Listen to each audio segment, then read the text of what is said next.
c'est dans l'Aude que nous allons nous rendre à Rennes-le-Château. Rennes-le-Château, un adorable petit village sur son éminence, où, à la fin du siècle dernier, débarque un brave abbé, l'abbé Béranger Saunière. Et c'est un personnage qui allait, par la suite, faire la une de certains journaux. Et presque un siècle plus tard, on se souvient de lui. Il a fait des choses extraordinaires, pas par l'opération du Saint-Esprit. On parle d'un trésor, mais je crois que c'était encore bien plus extraordinaire.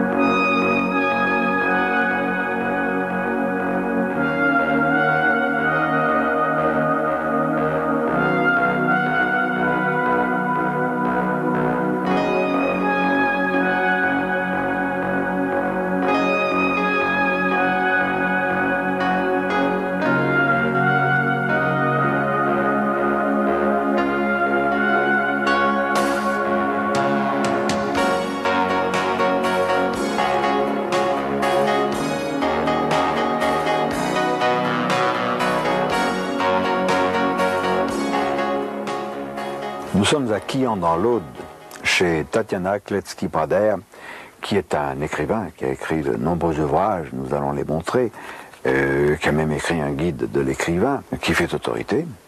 Aujourd'hui, Tatiana Kletzky-Prader, nous allons parler, si vous voulez bien, de Rennes-le-Château. C'est une cité, une vieille cité, extrêmement intéressante dans la mesure où elle a un lourd passé. Alors parlez-nous un peu de Rennes et de son bon curé. Il y a eu effectivement un curé à la fin du siècle dernier qui s'est distingué par des trouvailles.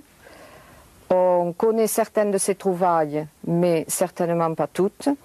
Le fait est que ce curé s'est brusquement enrichi, qu'il a dépensé des sommes folles de plusieurs milliards de francs or, qu'il a restauré l'église en la décorant de manière, dit-on, ésotérique. Il a construit des immeubles énormes et coûteux et il a reçu énormément de têtes, même couronnées, à Rennes-le-Château. Nous allons rencontrer M. Henri Bution, et nous l'en remercions, qui est le propriétaire de la demeure de l'abbé Saunière. Il ne l'a pas connu directement, mais il est un amoureux du lieu, un amoureux du personnage aussi, fascinant.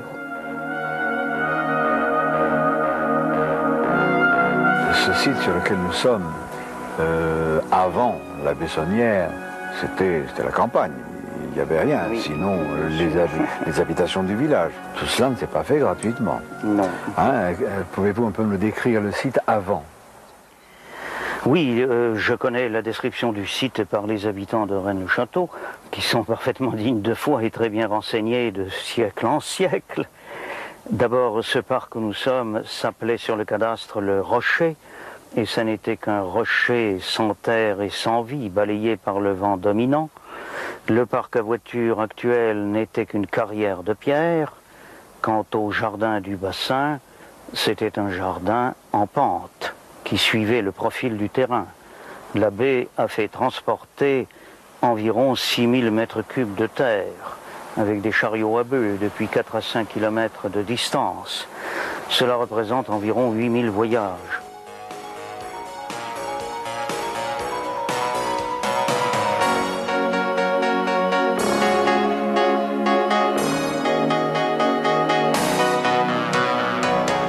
Le domaine de l'abbé Saunière ne fut pas construit au hasard.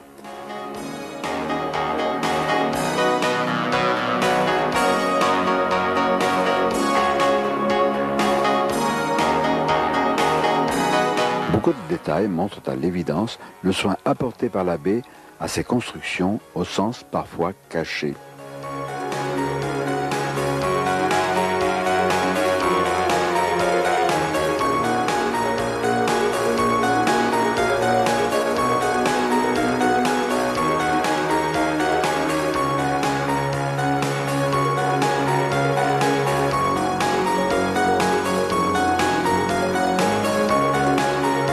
Généreux, Béranger Saunière avait même prévu qu'une partie de son domaine serve à l'hébergement de prêtres à la retraite.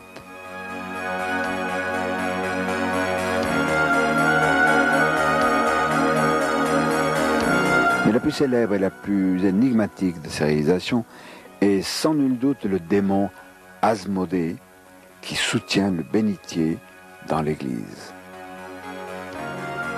Pour expliquer de façon rationnelle, sérieuse, ces fastueuses dépenses de l'abbé Béranger Saunière, on a invoqué le trafic de messes. Le trafic de messes, c'est une aberration la plus totale. Un auteur a même fourni la photocopie des comptes de l'abbé Saunière, des messes en question. Mais là aussi, c'était truqué, parce que l'abbé Saunière, ou soi-disant tel, confondait les rentrées de fonds avec les dépenses. C'était tellement grossier que c'est une falsification. Cela n'a rien à voir avec les trafics de messes.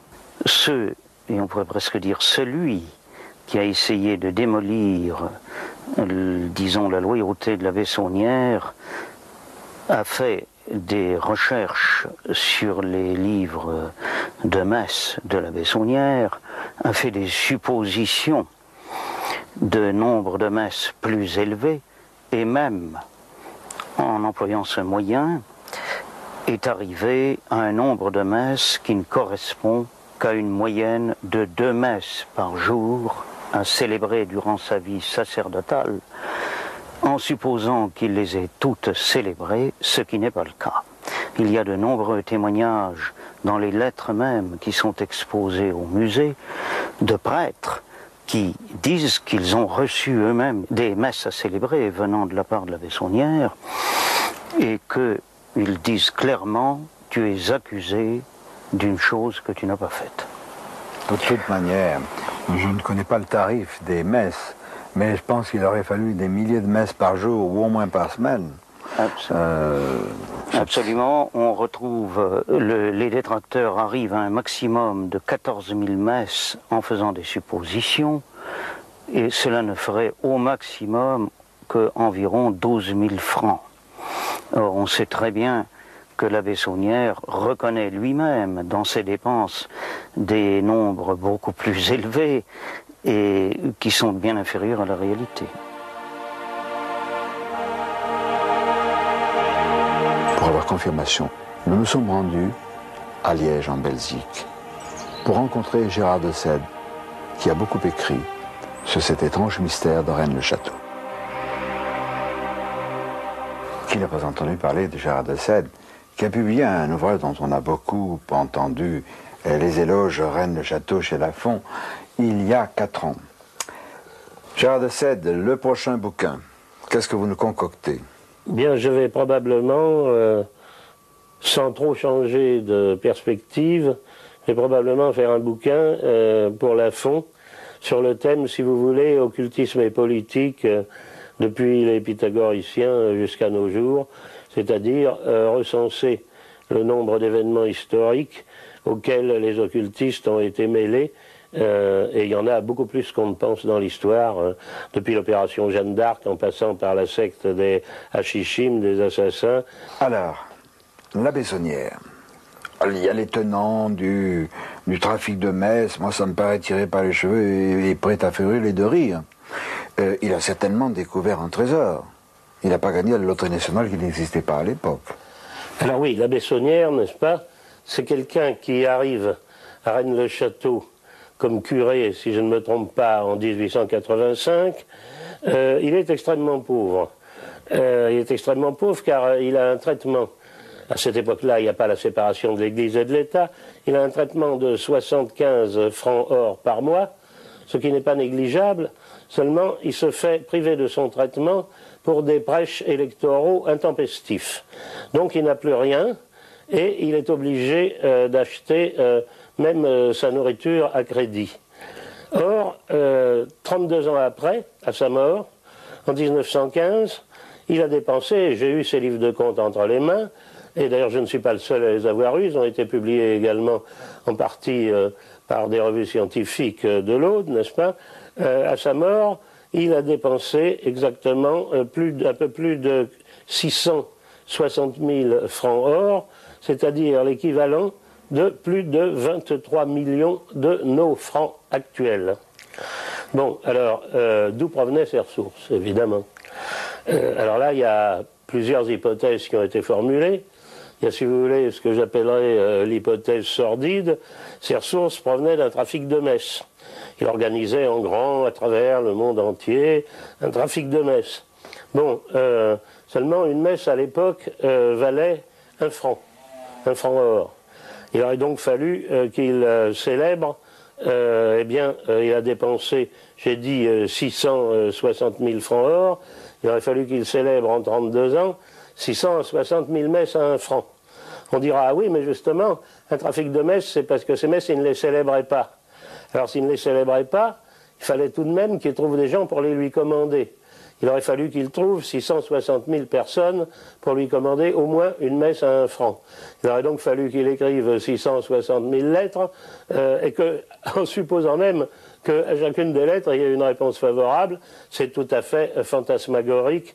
Et d'ailleurs, quand son évêque, à partir d'un certain moment, se met à trouver que ses ressources quand même sont disproportionnées avec ses moyens, lui demande de s'expliquer, l'accuse de trafic de messes, eh bien il a été blanchi par le tribunal ecclésiastique, et ce n'était qu'une première phase, si on y revient tout à l'heure, il a été blanchi de cette accusation par le tribunal ecclésiastique qui a déclaré qu'il n'y avait pas l'ombre de commencement de preuve à cette accusation. On a évidemment formulé une hypothèse qui peut faire rêver, c'est que Saunière n'a rien trouvé d'autre que le trésor du temple de Jérusalem qui aurait été caché par les Visigoths près de Carcassonne, ce qui est peut-être un fait historique d'ailleurs. Mais ce trésor du temple de Jérusalem, personne ne l'a jamais retrouvé. Si on l'avait trouvé, les chroniqueurs arabes, quand ils ont renversé le royaume wisigoth d'Espagne, n'auraient pas manqué d'en faire mention, n'est-ce pas? Et il disparaît de l'histoire. Et en plus, c'était un... Voyons, réfléchissez une seconde.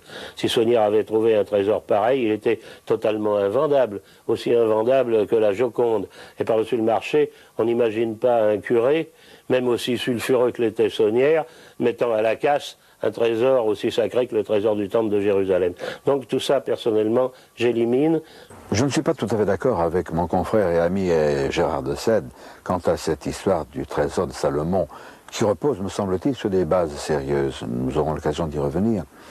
Je crois qu'il faut dire que le mystère ne démarre pas avec l'abbé Saunière. Il y avait des choses très étranges. Il y a des recherches qui ont été faites, notamment par un auteur américain, Elizabeth Van Buren, qui a écrit Refugee of the Apocalypse, le refuge de l'Apocalypse, Doorway into Other Dimension, une porte ouverte sur d'autres dimensions. Et alors là c'est de la super, méga science-fiction. C'est sérieux. Ce n'est pas moqueur de ma part de dire que c'est de la super science-fiction, parce que ça repose aussi sur des choses fantastiques, mais vraies. J'espère qu'un éditeur français intelligent traduira ce bouquin. Il y a aussi Patrick Ferté, qui est un homme extraordinaire, qui a puisé, qui a disséqué les œuvres d'Arsène Lupin. La clé, l'œuvre codée de Maurice Leblanc. Oui, Arsène Lupin, son gentleman cambrioleur, est un faire-valoir pour Maurice Leblanc, qui nous fait pénétrer dans les arcanes de choses étranges, mystérieuses, touchant Rennes-le-Château, touchant Stenay et d'autres domaines étranges, insolites, bien dans la note de ce qui nous intéresse. Mais il y a aussi le livre de l'abbé Boudet, qui a été curé non pas de Rennes-le-Château, mais de Rennes-les-Bains, à quelques kilomètres, et qui a écrit au siècle dernier La vraie langue celtique, ou le cromlech de Rennes-les-Bains. Pour lui, c'était de l'anglais moderne.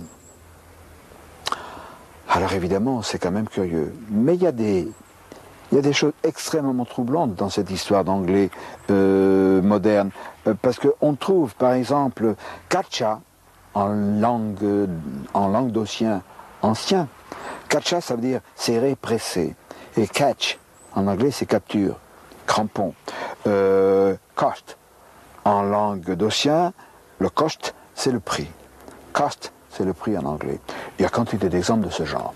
N'oublions pas que l'abbé Boudet était très riche et que lui aussi a apporté son aide financière à la Bessonnière. Pour quelle raison? Ça aussi, ça fait partie du mystère. Nous allons peu à peu le voir. Et il y a le cromlech de Rennes-les-Bains, un passé très lointain, mais aussi un passé plus proche, celui des Visigoths, qui ont joué un rôle capital dans cette région-là. Jean Blum, vous avez écrit de nombreux ouvrages, et tout particulièrement ces dernières années, 2 ouvrages chez Le Rocher, aux éditions du Rocher. Oui. Vous êtes passionné par Rennes-le-Château, par les courants sous-jacents, contestés ou non.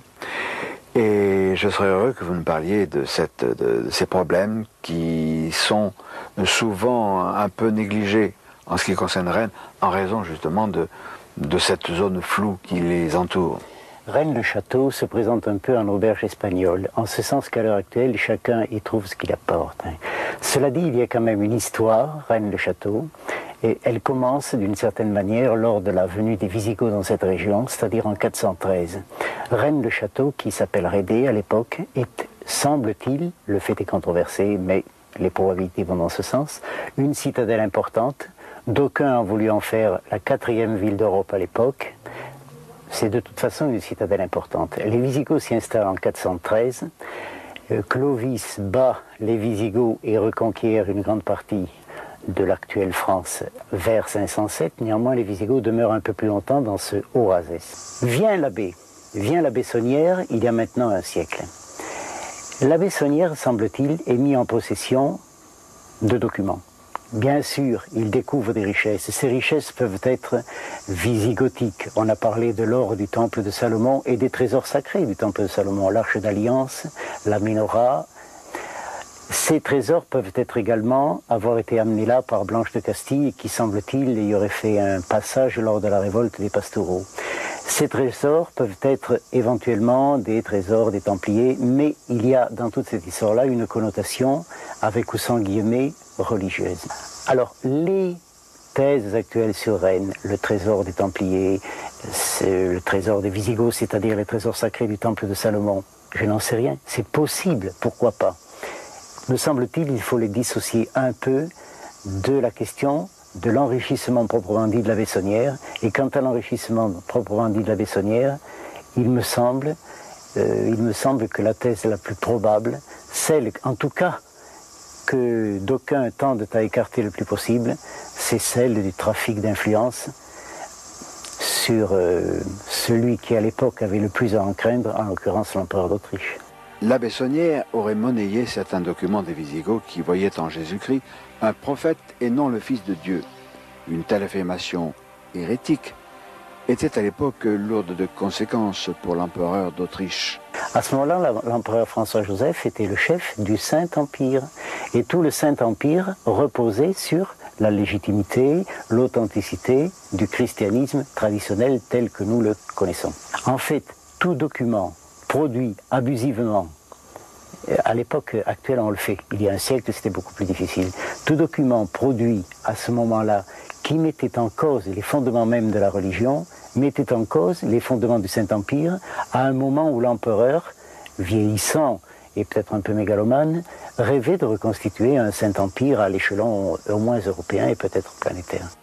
Mais les documents dont la Bessonnière faisait commerce n'étaient peut-être pas uniquement religieux. Ils concernaient également la généalogie de la dynastie des Habsbourg et des Mérovingiens. Il y aurait, vous en avez fait référence, peut-être des documents officiels, et pourquoi pas généalogiques. Je pense que les ressources de Sonnière provenaient de la négociation des documents. C'est-à-dire, on négocie des documents pour 2 raisons. Ou bien on négocie leur vente en vue de leur divulgation, ou bien au contraire, on négocie leur tenue sous le boisseau pour qu'ils soient occultés. Étant donné qu'on peut, d'une part, toucher de l'argent de ceux qui ont intérêt à la divulgation et toucher de l'autre main de l'argent de la part de ceux qui ont intérêt à les tenir sous le boisseau, il y a là pas mal de ressources. Pourquoi? Parce que ces documents pouvaient intéresser. C'était des documents qui pouvaient, vrai ou faux, je dis bien vrai ou faux, c'était des documents qui pouvaient présenter un intérêt généalogique et qui pouvaient par conséquent intéresser un certain nombre de dynasties européennes. Ce que nous constatons d'insolite, c'est que parmi les visiteurs que reçoit Saunière dans son église de Rennes-le-Château, un trou perdu, comme vous avez pu le voir, il y a l'archiduc de Habsbourg. Qu'est-ce qui pouvait intéresser l'archiduc de Habsbourg à Rennes-le-Château, sinon des documents qui pouvaient conforter les prétentions des Habsbourg à l'époque? Trafic de documents, peut-être. Des documents quand même capitaux, parce qu'il s'agissait, nous dit la tradition, de documents généalogiques intéressant les Mérovingiens. Ces Mérovingiens qui ont fait des choses assez extraordinaires dans la région du Razès, mais qui aussi, selon l'ouvrage de Gérard de Sède, La race fabuleuse, puiserait ses racines dans un très lointain passé, et même au-delà de la Terre, puisqu'il s'agirait d'une espèce extraterrestre qui aurait donné naissance à la généalogie, à la lignée des Mérovingiens. Oui, mais attention, la race fabuleuse, il y a fabuleuse dedans. Bon. Et d'autre part, le sous-titre, c'est la mythologie mérovingienne. Bon, c'est un bouquin que j'ai fait, qui est simplement le compte-rendu de conversation avec un personnage original, complètement fou d'ailleurs, mais extrêmement érudit, et je me borne à raconter ce qu'il disait sans le prendre aucunement à mon compte. Là non plus, je ne suis pas d'accord avec mon grand frère et ami Gérard de Sède. Je suis bien persuadé que les racines des Mérovingiens puisent dans un très lointain passé et dans une lignée qui, elle, venait d'ailleurs. Nous y reviendrons, peut-être pas dans cette cassette, parce que c'est tellement fantastique, tout ce qui nous arrive au gré de notre enquête, que nous sommes conscients qu'il faudra un certain temps. Alors, pour comprendre le cheminement de ces mystères, les imbrications des épisodes les uns dans les autres, il faut impérativement que nous nous rendions à Stenay, dans les Ardennes. Là, nous sommes au cœur du mystère. Et c'est grâce à Louis Vazard, qui a créé le cercle Saint-Dagobert II, que nous pouvons approcher d'un peu plus près ce site extraordinaire, et aussi grâce à un ami du cercle Saint-Dagobert II, M. Bonnefoy, qui lui va nous entraîner vers la fontaine. Quelle fontaine? Une fontaine sacrée, puisque c'est là, au cœur de cette magnifique forêt, que fut assassiné Dagobert II, devenu Saint Dagobert.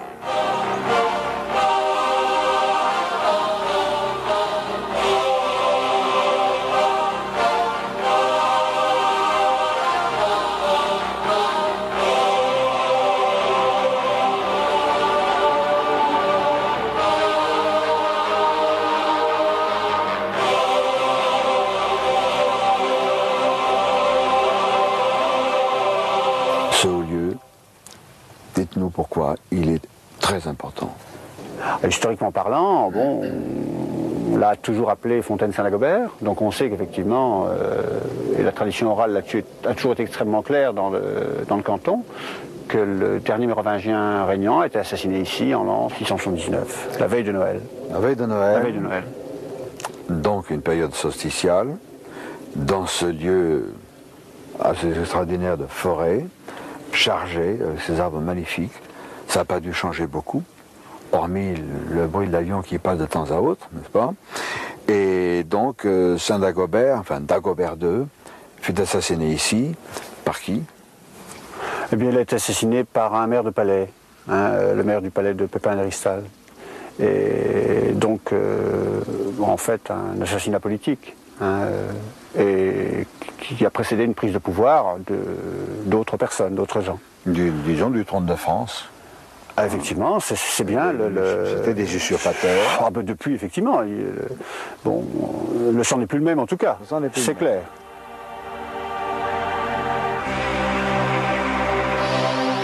Toujours dans la région de Stenay, à l'église Lyon de Vendun, M. Bonnefoy nous entraîne et nous découvrons un vitrail. Le vitrail extraordinaire, c'est Saint Dagobert II. Donc il était reconnu, officialisé par l'Église. Et il nous est montré sans la barbe. Or, les Mérovingiens, la dynastie mérovingienne, étaient appelés Reges Criniti, les rois velus.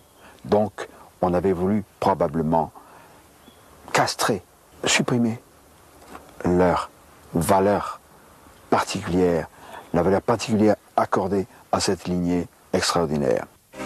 C'est dans cette ville de Stenay que fut ramené le corps du dernier monarque mérovingien. Comme nous allons le voir, l'assassinat de Dagobert II et la question de sa descendance concernent de très près la Bessonnière et ses relations avec la dynastie des Habsbourg. Signalons l'excellent travail du Cercle Saint-Dagobert, le créateur d'une salle mérovingienne à Stenay, pour que ne soit pas oublié cet épisode crucial, par trop escamoté, de l'histoire de France. Le Cercle effectue aussi des travaux de restauration, organise des manifestations et publie également un intéressant bulletin. Mais pour en savoir plus, Louis Vazard, le président du Cercle Saint-Dagobert II, nous entraîne non plus à Stenay, mais dans la région parisienne, à Sèvres, l'église de Sèvres, où le curé a refusé de nous recevoir. Louis Vazard, c'est pas parce que nous n'avons pas pu visiter cette église de Sèvres qu'elle demeure sans intérêt, au contraire. Et nous engageons ceux qui auront la chance de ne pas recevoir d'obstacles, d'aller voir cette église. Il y a quand même quelque chose d'étrange, il y a des vitraux qui font certaines références et qui nous ramènent à Rennes-le-Château. Oui, tout à fait. Il y a comment dirais-je, il y a un vitrail qui indique que Saint Dagobert aurait été le fondateur de l'église de Sèvres en 675. Alors, jusqu'à présent, on n'a pas encore trouvé de preuve écrite historique de cette fondation. En 675. Mais en 675, tout à fait, il était vivant. Et alors, le nom Dagobert II figure aussi dans la liste des donateurs et bienfaiteurs de l'église de Sèvres, donc il figure en tête en 675. Dans la liste, il y a aussi Maria Lesinska, le roi Louis XV, mais aussi en 1873, un certain Zanoni. Et alors Zanoni, pour les comment dirais-je, c'est époustouflant, parce que on se demande comment en 1873 quelqu'un serait nommé Zanoni, alors que tout le monde sait très bien que c'est le titre d'un ouvrage de Sir Edward Bulwer-Lytton, qui était membre de la Golden Dawn, il me semble. Ah, la Golden Dawn, vous le savez très bien, qui était à l'Aube dorée, qui était une société initiatique, discrète, sinon secrète, à laquelle on a reproché plus tard d'avoir été l'inspiratrice du nazisme, ou qui aurait contribué à inspirer le nazisme, ce qui est déjà pas tout à fait en odeur de sainteté. La présence dans l'ombre de sociétés secrètes est fort importante, car les documents détenus par la Bessonnière intéressaient vivement celle-ci. Comme nous le verrons par la suite, il fut même activement aidé par l'un de ces cénacles occultes, le prieuré de Sion, dont on retrouve les traces dans l'église de Sèvres. Cette église est très très étrange par ailleurs, parce qu'il y a d'autres vitraux, notamment un vitrail qui est dans le chœur, tout en haut, une croix flamboyante, dans lequel le IHS de notre Seigneur est légèrement replié dans le parchemin, et on peut y lire plutôt PS. C'est une société PS ou SP, Solidatium Pianum, qui est aussi qui peut être liée à cette affaire, parce que cette société est une société vraiment aussi discrète, qui a été très active à travers toute l'Europe d'avant 1914. Et on l'appelait aussi couramment la Sapinière. Et donc cela nous ramène aussi à une société que l'on connaît d'une manière un peu plus récente, qui s'appelle le prieuré de Sion. Là aussi on retrouve le PS et le SP. Alors il y a aussi dans l'église de Sèvres, mais ça n'a rien tellement à voir je pense, mais on ne sait pas, un tableau qui représente Jeanne d'Arc priant dans l'église de Sèvres. Et ce qui est intéressant, c'est que je crois le peintre c'est Flandrin. Or Flandrin est celui qui a peint les fresques de Saint-Germain-des-Prés qui se trouvent sur le méridien de la ligne rouge, le méridien de Paris qui va jusqu'à Rennes-le-Château. Alors bon, il faut le savoir. C'est beau le hasard. Tout à fait. Alors comme des dons ont été faits importants pour la restauration ou disons le financement. Je pense qu'on a voulu faire insister sur ou faire croire que l'église de Sèvres a été fondée par Saint Dagobert. Saint Dagobert, on a mis de l'argent pour le faire croire. Ça. Tout à fait. Est-ce qu'il y a quelque chose qui nous autorise à penser fortement ou plus légèrement au fait que le trésor qu'a découvert la Bessonnière aurait pu contribuer à aider Bon, alors ça, on n'était pas comptable derrière la Bessonnière. Par contre, ce qui est certain, c'est que la Bessonnière a reçu énormément de visiteurs des Habsbourg, des gens donc intéressés par ces problèmes de généalogie, d'histoire, et il y a aussi cette légende qui court sur les parchemins de la reine Blanche de Castille. Ah oui, alors, la fameuse généalogie. Alors là aussi, tout ça, ça réapparaît. Dans laquelle, quand nos amis, apparaît les descendants de cette race extraordinaire des Mérovingiens, et ceux qui ont été éliminés, la filiation directe. Je sais qu'on ergote un peu, mais enfin il a eu une descendance d'Agobert II. Alors, Sigebert IV, non? D'une part, tout à fait, il y a eu Sigebert, mais enfin aussi sa fille Adèle, Rathilde, et Irmine, Sainte-Irmine, donc il a eu des descendants, naturellement, de toute manière. On veut bien sûr ergoter toujours sur Sigebert IV. Pendant très longtemps, on a dit qu'il n'existait pas, puis patatras, on découvre dans les textes anciens que Sigebert IV avait fait bel et bien exister. Alors maintenant, effectivement, quant à savoir s'il a pu faire souche dans le Razès, je pense que vous voulez en venir là. Rennes le Château. Effectivement, là, c'est un petit peu plus, à mon avis, difficile à prouver, mais il n'empêche qu'une tradition qui s'est fait jour, au fin du siècle dernier, soit a été mis en évidence, soit au contraire a été inventé de toutes pièces. Mais ça, c'est beaucoup plus difficile de le déterminer. Mais celui qui dit que cela n'existe pas ne peut pas non plus prouver le contraire. Cela étant, je dois dire qu'il y a beaucoup de familles mérovingiennes, d'origine mérovingienne. Je ne citerai que celle de la famille de Habsbourg, qui descendent de Sigebert III, donc du père de Dagobert. Je crois vraiment que Sigebert IV s'est réfugié dans le Razès. On l'y a conduit. Il y a cette dalle des chevaliers, ainsi appelée parce qu'on voit un enfant transporté sur le cheval par des chevaliers. On l'a protégé, on l'a sauvé, Sigebert IV. Sans cela, ces rois dont on nous disait dans l'histoire de France qu'ils étaient des rois feignants, ce n'étaient pas des rois feignants, c'étaient des rois faits, néants. Si le verbe néantiser existait, il définirait bien. Parce que les usurpateurs des trônes de France ont voulu les anéantir. Alors, il y a quand même, vous le voyez au gré de notre enquête, des mystères qui s'épaississent, qui se multiplient.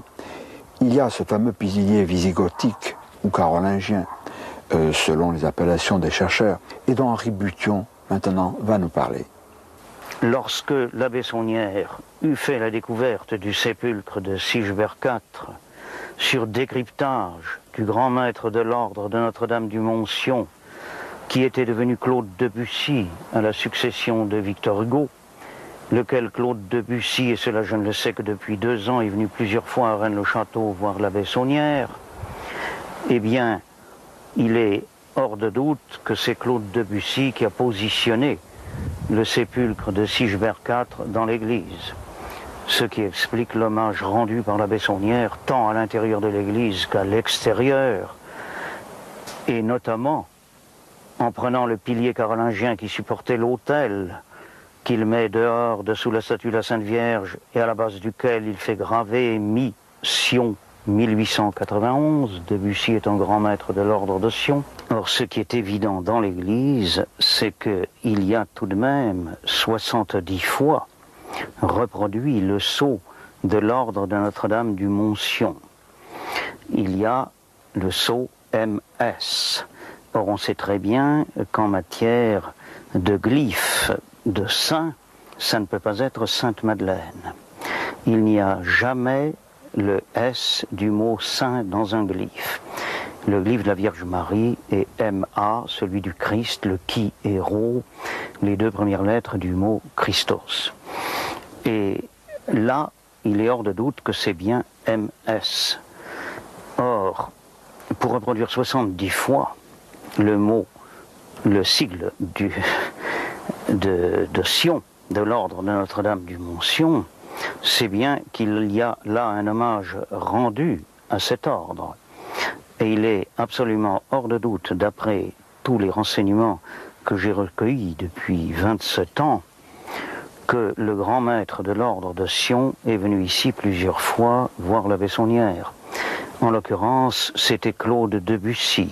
Et c'est un fait que dans la succession des grands maîtres de l'ordre de Sion, Claude Debussy a été le 1er juin 1885 élu à la succession de Victor Hugo, lequel, dans la légende des siècles, avait écrit un poème intitulé « Un seul homme sait où est caché le trésor », poème que l'abbé Saunière reproduit dans ses constructions, dans la décoration de son église. Ainsi, je le citerai rapidement, les derniers vers sont les suivants. La grande tour surveille au sommet du ciel bleu le nord, le sud, l'est et l'ouest. C'est exactement l'orientation de la tour Magdala.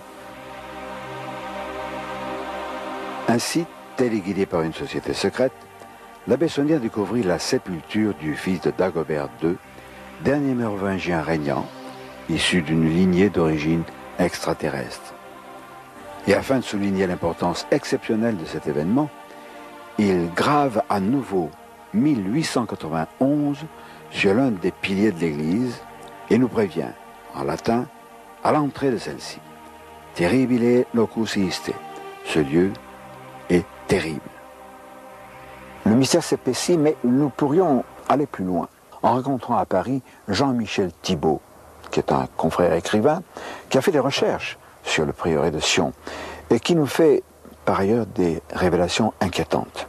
Pour écrire des ouvrages de ce genre, sur l'abbé Saunière, sur Rennes-le-Château, sur d'autres, par exemple la cantatrice Emma Calvé, tout à fait étonnante, qui joue un rôle important dans l'énigme de Rennes-le-Château et des découvertes de l'abbé Saunière, il faut être plus que romancier, il faut être un chercheur, il faut être un peu historien, il faut être un peu ou beaucoup détective et être courageux. Car Jean-Michel Thibault, je suppose que pour écrire ces ouvrages, vous avez dû faire de nombreuses recherches et que ça n'a pas été facile. Ah, ça n'a pas été facile. Ce qui est déterminant lorsqu'on écrit une histoire, c'est un petit peu ce que l'on ressent au moment où on découvre le personnage. Et Saunière, je l'ai découvert tout à fait par hasard, en travaillant d'ailleurs sur les premières croisades. J'ai découvert quelques petits fascicules, quelques petits opuscules qui parlaient des croisades, mais d'une façon indirecte, des opuscules qui avaient des titres évocateurs comme le serpent rouge, la mystérieuse dame blanche. Alors ça, évidemment, lorsqu'on a de l'imagination et une âme un petit peu de Tintin, on a tout de suite envie de savoir ce qui se cache derrière ces manuscrits. Et derrière, qu'est-ce qu'il y a? Il y a Rennes-le-Château, l'énigme de Rennes-le-Château et l'énigme de l'abbé Saunière. L'abbé Saunière, immédiatement, moi j'en tombe amoureux parce que c'est un personnage d'une part qui me ressemble, et puis ça a été un aventurier avant l'être. Même s'il n'a pas trop bougé de la région de Rennes-le-Château, ça a été vraiment un aventurier au sens plein du terme. Et je continue à faire des recherches, et là, première menace par téléphone. Vous ne devez pas vous intéresser à cette histoire est maudite, c'est un domaine réservé, vous feriez mieux d'arrêter. Et bon, sur le moment, je ne réalise pas trop, et puis ça se répète au téléphone, toujours des menaces. Je rencontre à l'époque de Chérizet qui me dit surtout, n'essayez pas d'aller plus loin, c'est très dangereux, et je laisse tomber. Je n'écris pas l'histoire sur Rennes-le-Château, j'écris un autre bouquin qui s'appelle Les Cités barbares, qui n'a rien à voir avec cette histoire-là, mais ça me travaille. Au fil du temps, tout de même, je me dis, tu devrais aller à Rennes-le-Château, ne fût-ce que pour voir, pour te mettre un petit peu dans l'ambiance. Et puis on m'a raconté toujours des choses incroyables. Je rencontre un type une fois qui me dit, vous savez, moi ça fait longtemps que je fais des recherches sur Rennes-le-Château, j'avais ma caravane garée à l'extérieur du village, et un jour, en sortant de la caravane pendant la nuit, j'entends le galop d'un cheval et je vois une femme tout en blanc, complètement évanescente, qui galopait à travers les rues du village. Je dis, bon, tout de même... Et puis on me raconte des tas d'histoires comme ça, des apparitions, des choses très bizarres. Et ce personnage-là, ce type-là, qui a l'air tout de même assez crédible malgré sa folie. J'essaie de le rencontrer plus tard à Paris et j'ai appris qu'il s'était suicidé. En fait, s'aperçoit que cette histoire... sur Rennes-le-Château, non seulement rend fou les gens, ça les mène jusqu'au suicide, mais en même temps, ça les rend avides. Alors, dites-nous quelques mots de cette extraordinaire femme, Emma Calvé, la grande cantatrice internationalement connue en son temps, et qui par hasard est née à 2 pas ou disons à 3 pas de Rennes-le-Château. Oui, on peut dire qu'ils, comme ils le disaient eux-mêmes en se rencontrant, qu'ils étaient du même pays. Ils étaient pays. Et ça aussi, ça c'est un personnage haut en couleur, je veux dire, qui est aussi étrange que, peut-être plus énigmatique que l'abbé Saunière. Parce qu'elle a eu un parcours tout à fait remarquable. D'une part parce qu'elle était issue vraiment d'une famille pauvre. Et elle est devenue cantatrice. Peut-être a-t-elle été repérée, comme on le pense, par les sociétés secrètes de l'époque, qui, voyant à travers ce personnage haut en couleur, intelligent, sensible, attiré, comme toutes les grandes dames de l'époque, par les sociétés spirituelles du 19e, attirées par l'étrange, le mysticisme, enfin ce qui sortait de l'ordinaire, ils ont vu en elle peut-être un messager. Quelqu'un qu'ils auraient pu manipuler. Un instrument, mais un instrument à la solde de quoi et de qui, ça on n'en sait rien. Certains diront le prieuré de Sion, mais le prieuré de Sion a tellement été galvaudé que j'hésite même à en parler devant la caméra. Il arrive qu'un jour, bon, Saunière la rencontre, et c'est grâce un petit peu à la présence de cette femme, à la passion qu'il ressent à travers elle, qu'il va se lancer dans ses recherches de trésors. Et en fait, elle a servi la cause d'une société secrète. Moi, je me souviens d'un livre que j'avais lu qui s'appelait Les livres maudits de Jacques Bergier. Dans les éditions, j'ai lu. Et Jacques Bergier disait une chose qui est vraiment remarquable. Il paraît fantastique qu'il existe actuellement dans le monde des sociétés secrètes, des synarchies, qui sont là pour occulter le savoir. Et moi, je pense que c'est ça. Et Macalbé, lié au prieuré de Sion, et à quantité de cercles occultistes de premier plan, des histoires de menaces, d'étrangeté, de suicides. Et puis intervient sur le site même du Razès, dans le site du Razès, près de Rennes-le-Château, le Bugarache, un pic mystérieux, lié à des visites qui ne sont pas celles de touristes, des visites d'êtres venus d'ailleurs. Oui, c'est certain que dans les phénomènes ovnis, vous êtes sûrement mieux renseigné que moi sur ce sujet, mais on a remarqué qu'il commençait toujours au-dessus de sites templiers ou de sites mystérieux. Ici, nous avons les deux sites juxtaposés, vus de Rennes-le-Château, et c'est un fait incontestable que ces phénomènes se produisent en grande majorité sur le mont Bugarache. Vous avez eu le privilège, vous aussi, et vous n'étiez pas seul, d'assister à une manifestation au-dessus du Bugarache. Oui. Comment ça s'est passé? Écoutez, c'était en plein jour, il devait être environ midi, un ciel parfaitement bleu. Il n'y avait aucun nuage dans le ciel, et s'est formé dans le ciel un nuage lenticulaire qui a grossi en expansion. De là s'est dégagé un autre nuage beaucoup plus petit qui s'est élevé dans le ciel et qui en a engendré un beaucoup plus gros au-dessus. Et il y a eu une navette faite par ce petit nuage. Entre les deux nuages, cela a duré environ 3/4 d'heure. Et puis ensuite, les nuages se sont tous confondus et ont complètement disparu. Rennes-le-Château, c'est comme une coquille vide où il s'est passé beaucoup de choses, mais il n'y a plus rien à l'intérieur. Il faut chercher ailleurs, savoir pourquoi l'abbé Saunière se déplaçait, pourquoi il faisait des recherches autour de Rennes-le-Château, assez loin d'ailleurs, parce que d'après ce qu'on en a pu estimer, il allait au moins à 5, 6, voire 10 km de l'église pour faire ses recherches.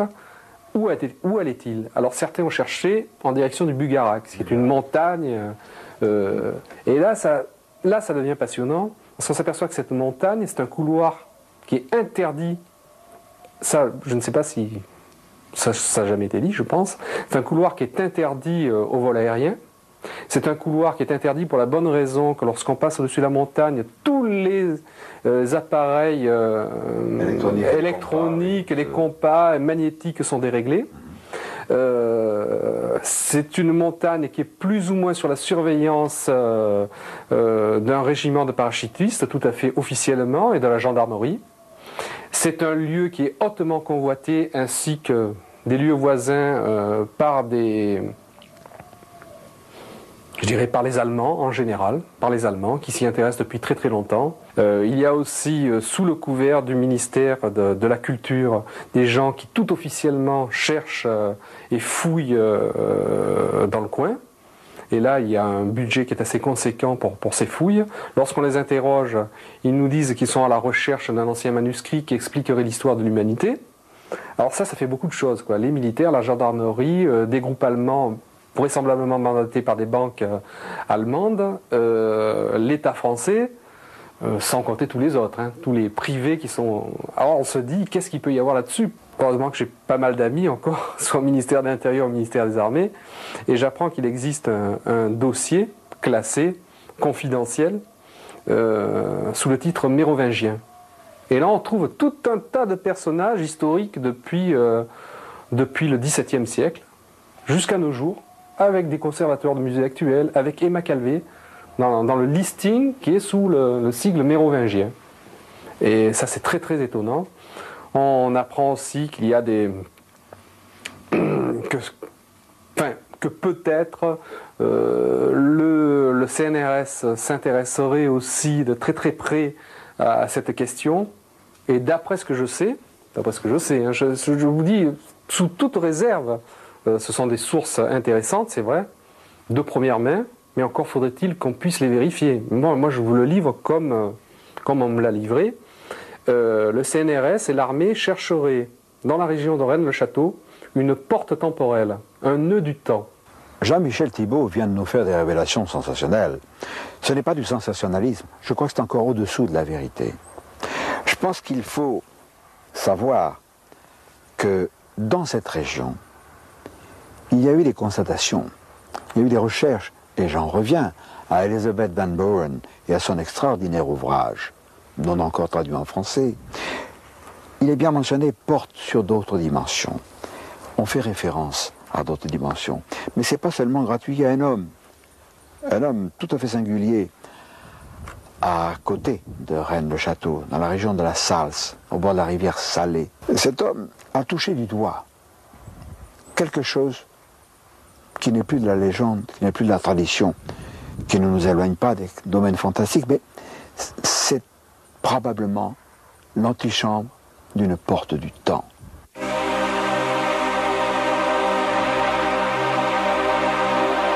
Gendreny, nous sommes dans les collines qui dominent la vallée de la Salse, et dans mon roman de science-fiction des Chevaliers de Lumière numéro 10, Le piège du Val-Maudit, je situe une action ici. Oui. Grâce à toi, tu nous avais informé de la nature de ces orifices bizarres. Les archéologues officiels ne sont pas du tout d'accord. Certains disent que ce sont des tombeaux, d'autres que ce sont des fours, mais aucun n'est d'accord. Ce qu'il y a de sûr, c'est que j'ai fait analyser les vers, enfin les vers entre guillemets, par les laboratoires de l'armée, et ils ont été donnés pour plus de 4000 ans déjà. Or, il y a aux archives de Toulouse un livre qui a été écrit par un jésuite en 1920 qui parle de la vallée de la Salse et dans lequel il dit, il n'y avait qu'un jésuite à l'époque pour dire une chose pareille, que dans la vallée de la Salse, il y avait des fours à céramique qui dataient de 6500 ans avant Jésus-Christ. Je crois que tu as enregistré quelque chose d'extrêmement bizarre ici. Oui, que j'ai enregistré à plusieurs endroits d'ailleurs, dans le salon de la maison, et ici, où l'on entend exactement comme si l'on était dans une imprimerie avec des rotatives. Un bruit mécanique, oui. Un bruit mécanique, oui, un bruit de moteur, carrément.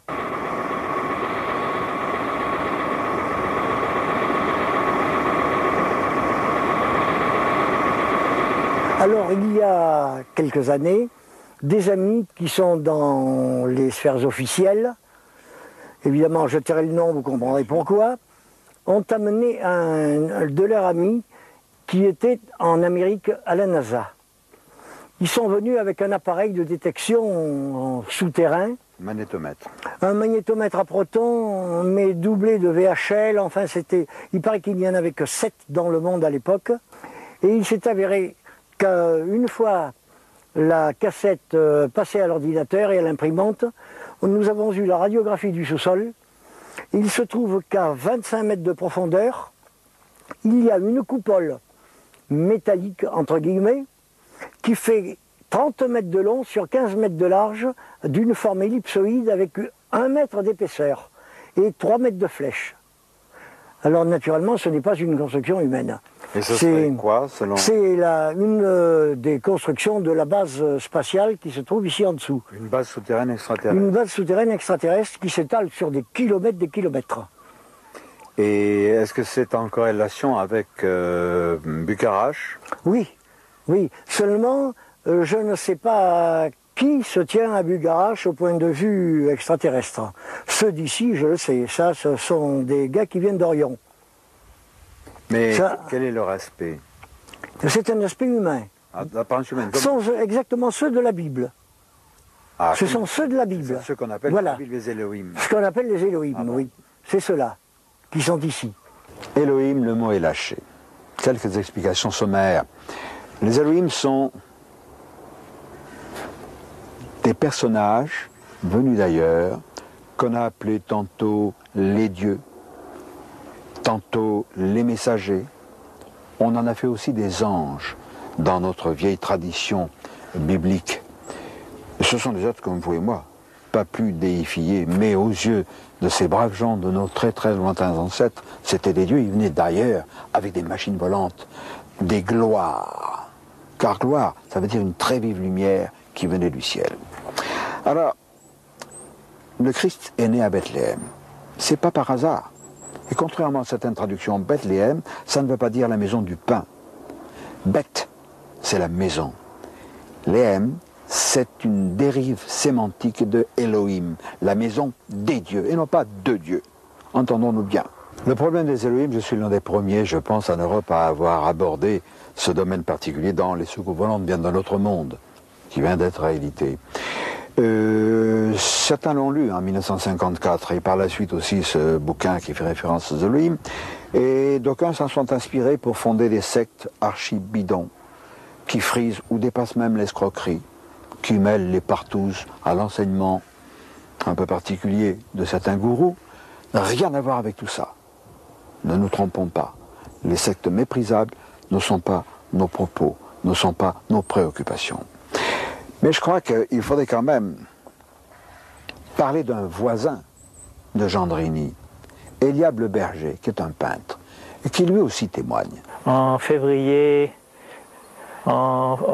c'était en février, oui, c'est ça. En février de cette année. L'année passée. 1991. Et c'était près de chez Gendrini également. Oui, oui, c'est ça.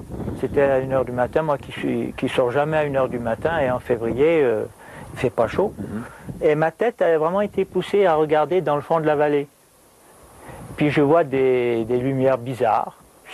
C'est bizarre. Je me suis dit, bon ben. Puis, je me suis dit, bof, c'est le coucher du soleil. Vous savez, à 1h du matin, on n'est pas bien réveillé. Alors, je me suis dit, mais enfin, à 1h du matin, il n'y a pas de coucher de soleil. Je me suis dit, oh, ben je sais ce que c'est. Et je fonce chez moi chercher un petit pull et je vais m'asseoir et je vais regarder. Je vois des formes curieuses comme une banane et puis des traits un peu dans tous les sens. Quelle était la couleur? Orangé. Orangé. C'est orangé. Puis je me suis assis, puis j'ai regardé. Et tout d'un coup, ça s'est stabilisé à un énorme cigare. On peut dire que c'était un peu grand comme la lune. C'était au fond de la vallée. C'est un grand cigare orangé. Et puis bon, ce qui est curieux, c'est qu'il ne bougeait pas. Absolument pas. Et après quelques instants, c'est très curieux comme il est parti. Il n'est pas parti en faisant des mouvements, mais comme si, vous savez, comme des points. Comme s'il devenait de plus en plus petit, comme s'il se dématérialisait. En fait, c'est très curieux et il a fini vers Rennes-le-Château.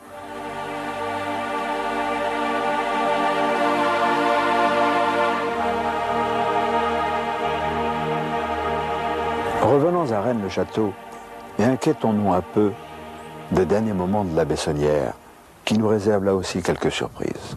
Il est hors de doute que l'abbé Boudet, sentant venir sa mort prochaine, curé de la paroisse voisine, appelle l'abbé Saunière à son chevet en 1914. Et il va livrer à l'abbé Saunière les secrets de ses découvertes dans le site de Rennes-les-Bains. À partir de la mort de l'abbé Boudet, les habitants des paroisses de Rennes-le-Château, Rennes-les-Bains vont rencontrer plusieurs fois l'abbé Saunière dans les sites, les territoires de la paroisse de Rennes-les-Bains. Il demandera chaque fois à ceux qui l'auront vu de ne pas répéter qu'on l'a vu à tel ou tel endroit. Et ce qui explique, et ce qui, à mon grand étonnement, que jusqu'à la fin de sa vie, il ait pu continuer à dire à ses paroissiens, « Pauvres gens, vous marchez sur l'or et vous vous crevez au travail. » Et il parlera aussi de la puissance enfouie. Mais il n'aura pas le temps d'utiliser ces renseignements. Il sera emporté par la tuberculose le 22 janvier 1917.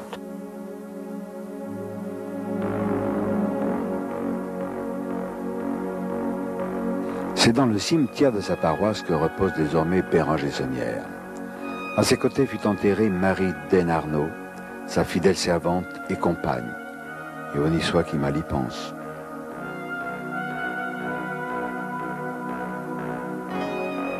L'abbé Saunière, près de ses fins, en 1917, a été frappé d'une congestion cérébrale.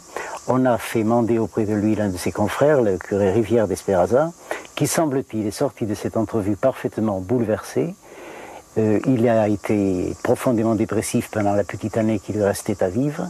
Et il y a 30 ans, tout le monde savait à Rennes que l'abbé Rivière avait refusé les derniers sacrements à son confrère Saunière, et que ces sacrements lui avaient été accordés post-mortem, ce qui est une procédure hautement rarissime dans la façon de procéder de l'Église.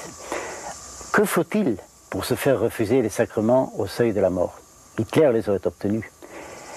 Il s'agit, pour obtenir les sacrements, de manifester ne serait-ce qu'une contrition imparfaite et la peur de l'enfer. Par contre, quiconque proclamera une hérésie et tiendra bon n'aura pas les sacrements. Saunière avait-il eu connaissance de documents en lesquels il aurait cru, émanant des Visigoths, plus probablement des Templiers ou tous autres? Ça paraît une thèse défendable.